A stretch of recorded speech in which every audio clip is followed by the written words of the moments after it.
My 50th birthday was supposed to be a celebration of life, family, and love. I had envisioned laughter filling the room, my friends and relatives toasting to my years of hard work, and my wife standing proudly by my side.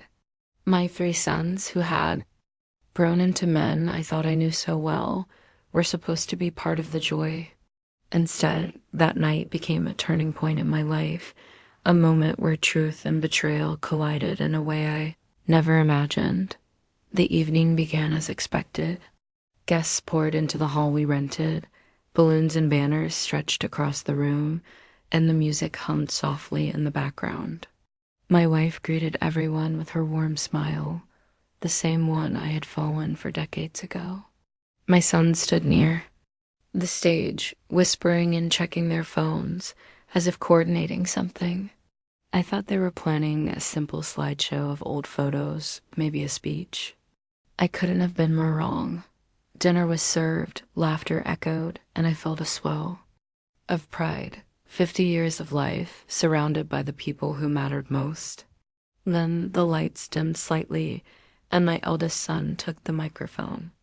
"Dad," he began, "we've prepared something special for you. A presentation, a story." The guests clapped and I smiled, bracing for a sentimental tribute. But as the screen flickered on, my heart began to race. Instead of childhood pictures or family videos, documents appeared. Photos of my wife, late-night messages, and records I didn't understand at first. Then came the words that froze me in place. DNA test results. Each son spoke in turn, narrating the truth. For years, I had trusted my wife, believed in the loyalty of our marriage, and never once questioned the boys I raised. But the results told another story. My first son was not biologically mine, neither was the second. And the third, my youngest, the one I thought at least shared my eyes, also was not. 3 children, none connected to me by blood. Gasps filled the room as relatives whispered. My wife's face went pale, her smile gone.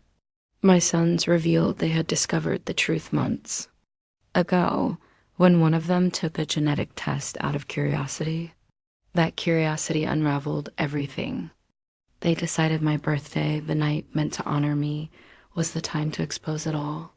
I stood frozen, my hands trembling on the table.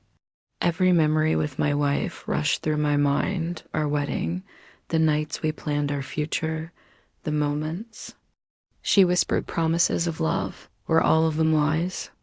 I had raised these boys, given them everything I could. And now, in front of everyone I knew, they unveiled a truth that shattered not only my marriage, but my very identity as a father. The party dissolved into chaos. Guests tried to comfort me. Others slipped away quietly, unable to face the discomfort.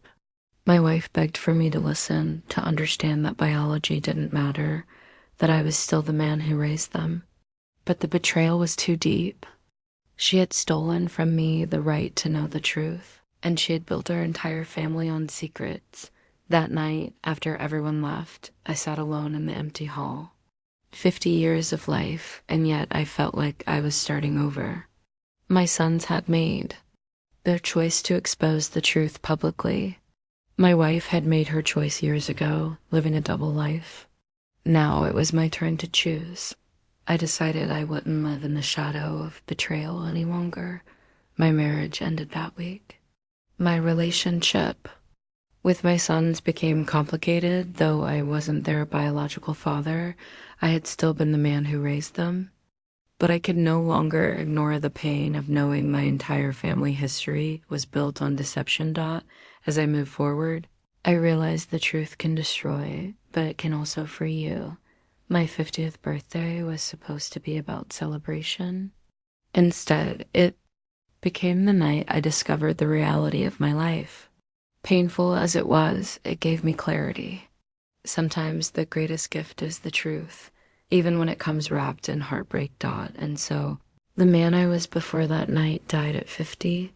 The man who walked away was broken, but he was also free.